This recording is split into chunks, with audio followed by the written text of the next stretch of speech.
Yo, so what is up sa inyo mga katribo? No, it's Megan here in TV. Welcome back to my channel. So for today's video, maglalagay tayo ng gas tank cover dito sa ating Ford Ranger.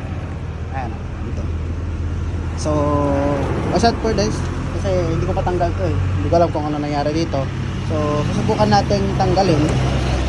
Kasi ito, parang nakaano lang siya eh. Parang nakapatong lang. Ang pinaka-original na color nito talaga ito. Ayan, so kaya pipilitin kong alisin to. Kapag hindi naalis talaga, edi ipapatong lang natin siya ng ganyan. Ayan, ganyan na lang siya. Pataba, hindi naman, diba? Okay, alright. Ayan, so tanggal na mga katribo. Kailangan lang natin tibay.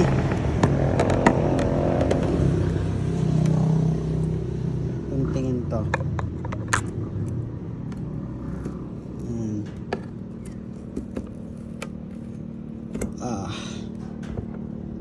Yan.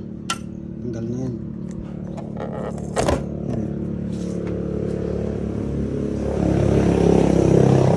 Set aside. Ito ipapalit natin. Alright. Ganyan siya. Malinis na. Bali ang natira na lang yung marks ng double-sided tape. Tatanggalin din natin yan gamit ang WD-40. Ayan, nilalapat lang natin siyang ganyan.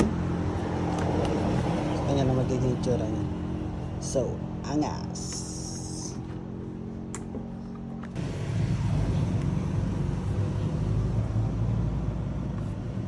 Hey, that'll happen to you. Tanggalan natin yung 3M tape. Yan, tanggal na. Ikabit naman natin siyang ganyan. Alright. Pasok, sir. Ganda na. Ganda na, ganda.